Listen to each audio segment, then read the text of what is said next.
इस horror story को सुनने के लिए कृपया अपने हेडफोन लगा लें। चलिए कहानी शुरू करते हैं। भूटिया रेल, एक सच्ची घटना पर आधारित कहानी। भाग 1, रहस्यमयी ट्रेन का सफर।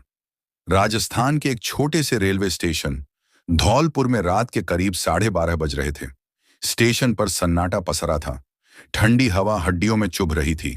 प्लेटफार्म पर सिर्फ एक चाय वाला, एक बुजुर्ग यात्री और रात की ड्यूटी पर तैनात स्टेशन मास्टर रामनारायण बैठे थे।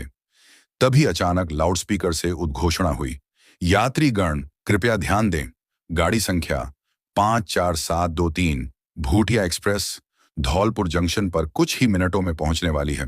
स्टेशन मास्टर रामनारायण चौंक गए। उन्होंने समय देखा, 12:40। यह गाड़ी के समय सारणी में नहीं थी। उन्होंने तुरंत कंट्रोल रूम में वायरलेस से संपर्क किया।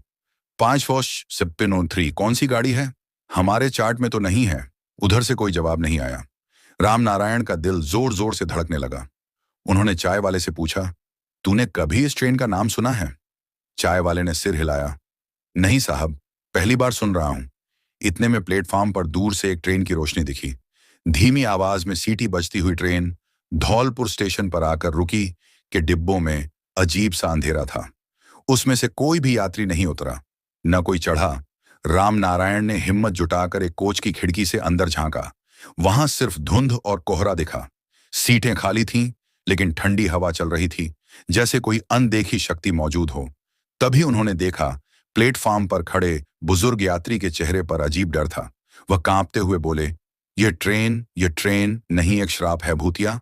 ट्रेन भाग दो। श्रापित ट्रेन की कहानी। बुजुर्ग यात्री का नाम हरिदेव मिश्रा था।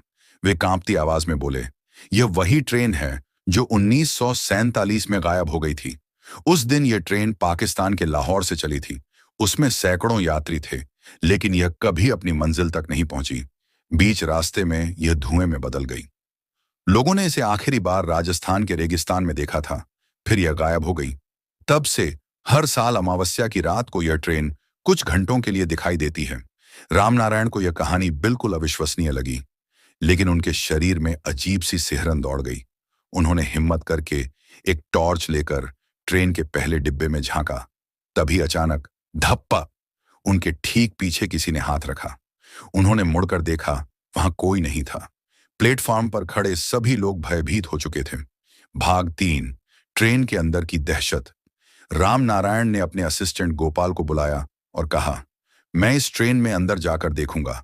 गोपाल डरते हुए बोला, साहब मत जाइए, ये ट्रेन श्रापित है।